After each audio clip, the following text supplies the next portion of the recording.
ഈ 23 വയസ്സിൽ ഈ പുറത്തു വരിക എന്ന് പറയുന്നത്, സെപ്പറേറ്റഡ് ആവുക എന്ന് പറയുന്നത് ചെറിയ കാര്യമല്ല.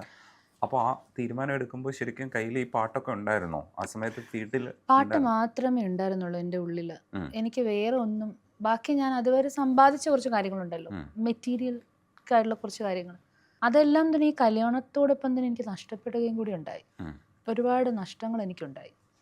പക്ഷെ പിന്നെ ഞാൻ നോക്കുമ്പോൾ ബിഗ് സീറോ, ഫ്രണ്ടിൽ ഒരു ഡാർക്ക്നെസ്, ആൻഡ് കയ്യിൽ 1 വയസ്സും 3 വയസ്സുള്ള 2 കുഞ്ഞുങ്ങളും. വീട്ടിൽ പഴയ അവസ്ഥ തന്നെ. ഉം, അനിയത്തിയും ഏകദേശം ഒന്ന് ഡിഗ്രി ആ ഒരു ലെവലൊക്കെ ആയി വരുന്നതേ ഉള്ളൂ. പക്ഷെ എൻ്റെ ഈ ഒരു ഇത് കൊണ്ടായിരിക്കാം എൻ്റെ അനിയത്തിക്ക് നല്ലൊരു ഭാവി ഉണ്ടായി. കാരണം എത്രത്തോളം പ്രശ്നങ്ങൾ കുടുംബത്തിലുണ്ടാവും, അത്രത്തോളം അപ്പുറത്തെ സൈഡ് ഭയങ്കരമായിട്ട് കെയർ ചെയ്യും അവർ. കെയർ ചെയ്യും, അല്ലെങ്കിൽ ഇതുപോലെ നമ്മൾ കൂടുതൽ പഠിക്കണം, നന്നായി പോകണം, അല്ലെങ്കിൽ നല്ല രീതിയിൽ അങ്ങനെ ആയിട്ട് എന്തായാലും എൻ്റെ അനിയത്തിക്ക് നല്ലൊരു ലൈഫ് എനിക്ക് ഉണ്ടാക്കി കൊടുക്കാൻ പറ്റി. മാത്രമല്ല ഞാനിപ്പോഴും വിശ്വസിക്കുന്നത്, ഞാനൊരു പോസിറ്റീവ് സൈഡ് പറയുകയാണ്, നമ്മുടെ പ്രശ്നങ്ങളില്ലേ, നമുക്ക് പ്രശ്നങ്ങൾ തരുന്നത് ഭാഗ്യമായിട്ട് കാണണം. അപ്പോൾ നമ്മുടെ കഴിവ്, കുറച്ച് കഴിവ് ഉണ്ടെങ്കിലും ആ കഴിവിനെ നമ്മളിങ്ങനെ ഊതി ഊതി ഊതി ഊതി ഇത് വലുതാക്കി വലുതാക്കി സാധാരണ ഒരു വെറും സിംഗറായിട്ടിരുന്ന ഞാൻ ലിറിക്സ് എഴുതാൻ തുടങ്ങി, ഉം, മ്യൂസിക് ചെയ്യാൻ തുടങ്ങി. 4-5 സിനിമകൾ മ്യൂസിക് ചെയ്തു. അടുത്ത് തന്നെ ഇപ്പോൾ മ്യൂസിക് ചെയ്യാൻ പോകുന്നു വേറൊരു സിനിമ. എന്നാലും നിസ്സാരമല്ല കേട്ടോ, സ്ട്രഗ്ലിംഗ് എന്ന് പറയുന്ന ഒരു വലിയ സംഭവം തന്നെയാണ്. ഉം, ഞാനിങ്ങനെ കരയാൻ ഇഷ്ടപ്പെടാത്ത ഒരാളായതുകൊണ്ടായിരിക്കാം, പ്രത്യേകിച്ചും ഇങ്ങനെ ഒരു ക്യാമറയുടെ മുമ്പിലും സമൂഹത്തിന് മുമ്പിലൊന്നും കരയാൻ എനിക്ക് അത്ര ഇഷ്ടമല്ല. അല്ലാതെ ഉള്ളിൻ്റെ ഉള്ളിൽ കരയാറുണ്ട്, ഉം. അല്ലെങ്കിൽ ഒറ്റയ്ക്ക് ഇരിക്കുമ്പോൾ കരയാറുണ്ട്, അടുത്ത സുഹൃത്തുക്കൾ അടുത്തിരിക്കുമ്പോൾ കരയാറുണ്ട്. അല്ലാതെ ഞാൻ പുറത്തങ്ങനെ കരഞ്ഞിട്ട് തോൽക്കാൻ ഇഷ്ടമല്ല.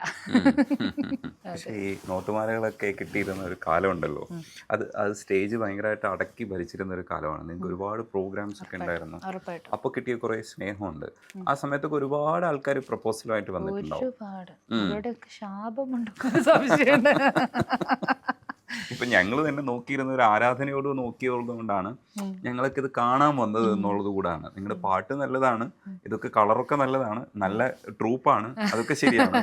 പക്ഷെ നമ്മളെ അട്രാക്ട് ചെയ്യുന്ന ഘടകം എന്ന് പറയുന്നത് ഈ പറയുന്ന ആ പെൺകുട്ടിയായിരുന്നു. അപ്പോൾ ആ പെൺകുട്ടി എത്രയോ പേര് ആരാധിച്ചിട്ടുണ്ടാവും.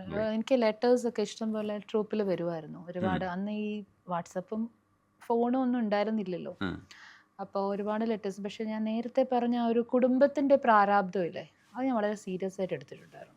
അന്നും ഇന്നും ഞാൻ ആഗ്രഹിക്കുന്ന ഒരു കാര്യമുണ്ട്. ഞാൻ കാരണം എൻ്റെ ഫാമിലിക്കോ അല്ലെങ്കിൽ മറ്റ് ആർക്കെങ്കിലോ ഒരിക്കലും ഒരു ബാഡ് നെയിം വരരുതെന്ന് ഞാൻ ഭയങ്കരമായിട്ട് ശ്രദ്ധിക്കുന്ന ഒരാളായിരുന്നു. അത് ഇന്നല്ല, അന്നേ, ആ ചെറുപ്പകാലം മുതലേ. പക്ഷെ കുട്ടിത്തത്തിലുണ്ടാവുന്ന ഈ പറയുന്ന അട്രാക്ഷൻ എന്ന് പറയുന്ന സംഭവത്തിനും, അല്ലെങ്കിൽ അങ്ങനെ വരുന്ന ഒരു ഇതിൽ കുട്ടികളിലൊക്കെ ഒരുപാട് ആൾക്കാർക്ക് പലതും പറയാമല്ലോ, കഥകളുണ്ടാക്കി പറയാം ഇഷ്ടപ്പെടും. കാരണം ഞാൻ ഇച്ചിരി ഇച്ചിരി അല്ല, നല്ലോണം ചട്ടപ്പിയായിരുന്നു. ഒന്ന് പറഞ്ഞാൽ 2 അപ്പം തന്നെ റിപ്ലൈ കൊടുക്കുന്ന ഒരാളായിരുന്നു. അപ്പോൾ എന്നോട് ആരെങ്കിലും മോശമായിട്ട് എന്തെങ്കിലും സംസാരിക്കുകയൊക്കെ ചെയ്താൽ അപ്പം തന്നെ റിപ്ലൈ കൊടുക്കുമായിരുന്നു. അതെനിക്ക് ചെറുതായിട്ട് ശത്രുത ഉണ്ടാക്കിയിരുന്നു.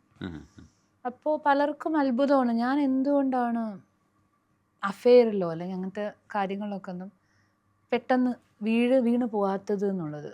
അഫെയറൊക്കെ വന്നിട്ടുണ്ട്, അതിൻ്റെയൊക്കെ ഒരു ഭാഗമാണ് ഒരു പക്ഷേ നമ്മുടെ ജീവിതമൊക്കെ ഇങ്ങനെ ആയി പോകുന്നത്. ചില വാശികൾ, ചില വൈരാഗ്യങ്ങൾ, തീരുമാനങ്ങൾ എടുക്കുമ്പോൾ ബുദ്ധിയില്ലാതെ അവിടെ ഉണ്ടാകുന്ന ദേഷ്യത്തിന് ഇപ്പുറത്തൊരു തീരുമാനം റോങ് ആയിട്ട് എടുക്കുക.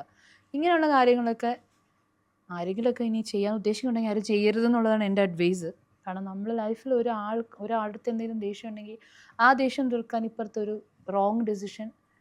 ഞാൻ പിന്നീട് എവിടെയൊക്കെയോ വായിച്ചു, നമ്മൾ ഭയങ്കര പ്രശ്നത്തിലിരിക്കുമ്പോഴും ടെൻഷനിലിരിക്കുമ്പോഴും തീരുമാനങ്ങൾ എടുക്കരുതെന്ന്. പക്ഷെ പിന്നീടാണ് വായിച്ചത്, അപ്പോഴൊന്നും വായിക്കാൻ കിട്ടിയില്ലായിരുന്നു. ഈ വിവാഹത്തിന്റെ പോയിന്റിലും അങ്ങനെ ഒരു ഡിസിഷൻ മേക്കിംഗ് ഉണ്ടായിരുന്നു ഉണ്ടായിരുന്നു. യെസ് യെസ്, തീർച്ചയായിട്ടും ഓ, ഒരു അഫെയറിനെ മറികടക്കാൻ അങ്ങനെ ഒരു തീരുമാനത്തിലേക്ക് ഉണ്ടായിരുന്നു. പോയിട്ടുണ്ട്. അതാണ് റോങ് ഡിസിഷൻ. അത് റോങ് ഡിസിഷനാണത്.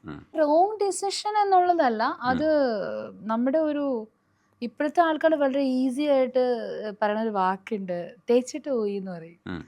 അപ്പോൾ ചിലർ തേച്ചിട്ട് പോവുക എന്ന് പറയുന്നൊരു കാര്യം തമാശയായിട്ട് പറയുമ്പോൾ അതിനൊരുപാട് അതായത് ആരുടെയും അഫെയറിൽ ആരുടെ ഇതിൽ വീഴാതെ വളരെ സ്ട്രോങ് ആയിട്ട് ഒരു ലൈഫിനെ സീരിയസ് ആയിട്ട് വലിയ വലിയ മോഹങ്ങൾ കൊണ്ട് നടന്ന ഒരു കൊച്ചു പെൺകുട്ടിയുടെ അടുത്ത് വളരെ വെറുതെ ആ വാശിക്ക് വേണ്ടിയിട്ട് കൂട്ടുകാരുടെ അടുത്തൊക്കെ പറഞ്ഞിട്ടുണ്ടാവും, ആ കാണിച്ചു തരാം, ഞാൻ വീഴ്ത്തി കാണിച്ചു തരാം എന്നുള്ളൊരു തമാശയ്ക്കോ എന്തിൻ്റെയൊക്കെ പേരിൽ അങ്ങനെയൊക്കെ അവരെ വളരെ ആഗ്രഹങ്ങൾ കൊടുത്തതിന് ശേഷം പെട്ടെന്ന് ഒരു സുപ്രഭാതത്തിൽ ഒന്നും പറയാതെ പെട്ടെന്ന് അങ്ങ് പോവാന്നൊക്കെ പറയുമ്പോൾ ആ ഒരു കൊച്ചു മനസ്സിൽ ചിലപ്പോൾ ഡിപ്രഷൻ എന്നൊക്കെ ഇന്ന് കുറച്ച് കൂടുതലാണ് ഈ ഡിപ്രഷൻ എന്നുള്ള വാക്ക്. പക്ഷെ എനിക്ക് ഡിപ്രഷനും അങ്ങനെയുള്ള കാര്യങ്ങളൊന്നും അല്ല വന്നത്, എനിക്ക് വാശിയാണ് വന്നത്. ഞാൻ പറഞ്ഞല്ലോ നേരത്തെ, എനിക്ക് ഈ തോക്കുക എന്നുള്ള സംഭവമില്ലേ, അഭിമാനത്തിൽ തോക്കുക എന്നാണ് പറയണത്. ഞാൻ വലിയ ആളായിട്ട് അഹങ്കരിച്ച് പറയുന്നതല്ല. അഭിമാനം വിട്ട് കളിക്കാൻ പറ്റില്ല, ആരുടെ മുമ്പിൽ അങ്ങനെ പറ്റില്ല. അതുകൊണ്ടായിരിക്കാം സെയിം സമയത്താണ് പ്രപ്പോസൽ വന്നത്, സെയിം സമയം. അപ്പോൾ എനിക്ക് ഒരു പക്ഷേ ഒരു എസ്കേപ്പിസം കൂടി ആയിരിക്കാം നമ്മൾ ഒരു ഡിസ്റ്റൻസ്, ആ ഒരു സാഹചര്യം, ആ ഒരു ഇതിൽ നിന്നൊക്കെ ഒരു ഡിസ്റ്റൻസ് വന്നാൽ മേ ബി നമുക്കൊരു ചേഞ്ച് വരും.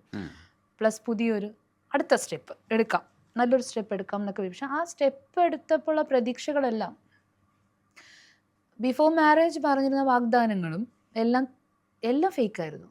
ഒരുപാട് കള്ളത്തരങ്ങൾ. ഏജ് പറഞ്ഞത് കള്ളമായിരുന്നു, വളരെ ഡിഫറൻസ് ഉണ്ടായിരുന്നു. പ്രൊഫഷനെ കുറിച്ച് പറഞ്ഞത് കള്ളത്തരം ഉണ്ടായിരുന്നു. സെറ്റിൽഡ് ആണെന്ന് പറഞ്ഞത് കള്ളത്തരമായിരുന്നു. എൻ്റെ അമ്മ അല്ലെങ്കിൽ എൻ്റെ വീട്ടിലെല്ലാവരും വിചാരിക്കുന്നത് അതാ ഒരു മകനെത്തി എൻ്റെ മകളോടൊപ്പം തന്നെ ഒരു കുടുംബത്തിനെ നോക്കി നടത്താൻ ഒരു സ്ട്രോങ് ആയിട്ടുള്ള ഒരാളെത്തി എന്നുള്ള സന്തോഷത്തിൽ നിൽക്കുമ്പോൾ നേരെ മറിച്ച് സംഭവിക്കുമ്പോൾ ഉണ്ടാവുന്ന ഒരു അപകടം ഒരു സാധാരണ കുടുംബത്തിന് താങ്ങാൻ പറ്റത്തില്ല. പ്രത്യേകിച്ചും ഞാനായിരുന്നല്ലോ നെടുംതൂണ് ആ കുടുംബത്തിൻ്റെ.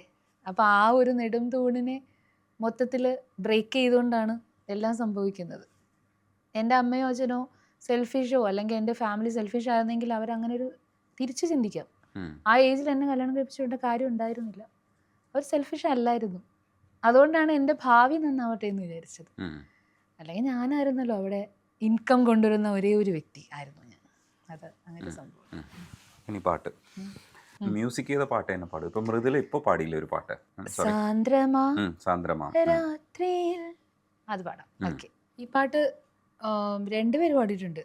അപ്പോൾ എനിക്ക് ഏറ്റവും സന്തോഷം തോന്നിയത് മൃദുലയ്ക്കും പ്രദീപ് സോമസുന്ദരം ജിക്കും. അദ്ദേഹം രണ്ടുപേർക്കും ഭയങ്കര ഇഷ്ടപ്പെട്ടു പാട്ട്.